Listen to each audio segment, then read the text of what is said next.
వాని తండ్రి జయశాలి ఏమని చెప్పాడు? డిబేట్లకు వద్దు అని చెప్పాడు. ముందు ప్రశాంతంగా క్రైస్తవ్యము ఏదైతే నమ్ముకున్నదో, ఎవరినైతే ఆరాధిస్తున్నారో, ఎవరినైతే గణపరుస్తున్నారో ఆ తత్వములో వెళ్ళే ప్రజలను డిస్టర్బ్ చేసింది ఎవరు? మీదే ఎవరికి బైబిల్ తెలియదు. ఇట్లనే మాట్లాడాడు. ఎవరికి బైబిల్ తెలియదు అన్నాడు.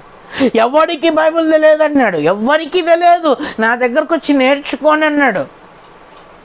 అనగానే అన్ని సంఘాల్లో నుంచి యవ్వనస్తులు, మంచి యవ్వనస్తులు వాళ్ళ బోధలను వదిలిపెట్టి, వాళ్ళ బోధకులను వదిలిపెట్టి, అక్కడ ఎవడో కదా మీసం దువ్వి, తొడలు కొట్టి, జబ్బలు కరిచి, సవాలు వేసి అక్కడికి వెళ్ళిపోయి అనేక మంది ఈరోజు వాని మాయలో పడిపోయినారు. వాని మాయలో. కానీ ఇప్పుడేమంటున్నారు? BOIU బోధకులారా, BOUI బోధకులారా, ఇప్పుడు మిమ్మల్ని ఏమంటున్నాడు?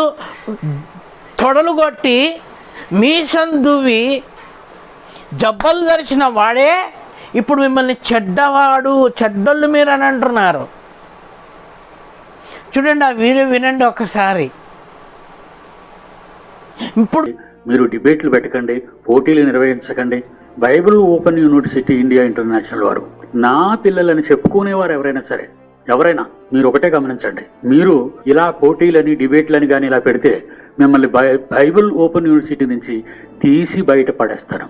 ఎవరిని అడగను, వాళ్ళని తీసి బయట పడేస్తాను. ఎందుకంటే ఈ చెత్త నా దగ్గర ఉంటే నాకు ప్రమాదమే, BOIకి ప్రమాదం. వద్దు, పోటీలు చేయకండి, అది మంచిది కాదు. నేను మర్యాదగా చెప్తున్నాను. BOIలోనూ నా పిల్లలు కూడా మీరు ఇలా సవాలు విసరడాలు చెప్తే నాకు ఆ సాక్ష్యంతో ఏమైనా దొరికితే యూట్యూబ్లో మిమ్మల్ని BOIలో నుంచి డిబార్ చేసి పడేస్తాను. మిమ్మల్ని ఏం చేస్తానంటున్నాడు? BOUI బోధల నుండి నేను మిమ్మల్ని బయటికి వేసేస్తానంటున్నాడు. అంటే మీరు వదిలేసిన బోధకులు మీ పక్షాన ఎంతగా ఏడ్చాడో, ఎంతగా తప్పించారో. అవునా?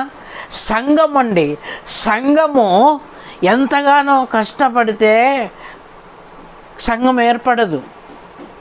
ఆ సంఘములో ఉన్న యవనస్తులను ఒకటే వీడియో ఏం చేశాడు? ఎవరికి బైబిల్ తెలియదు అన్నవాడే ఇప్పుడు ఏమంటున్నాడు? ఎవడైనా సరే డిబేట్లకు వెళ్తే, డిబేట్ చేస్తే ఖచ్చితంగా BOUI బోధ నుండి బయటికి నెట్టేస్తాను, ఎవరికి చెప్పను అని అంటున్నాడు. చూడండి.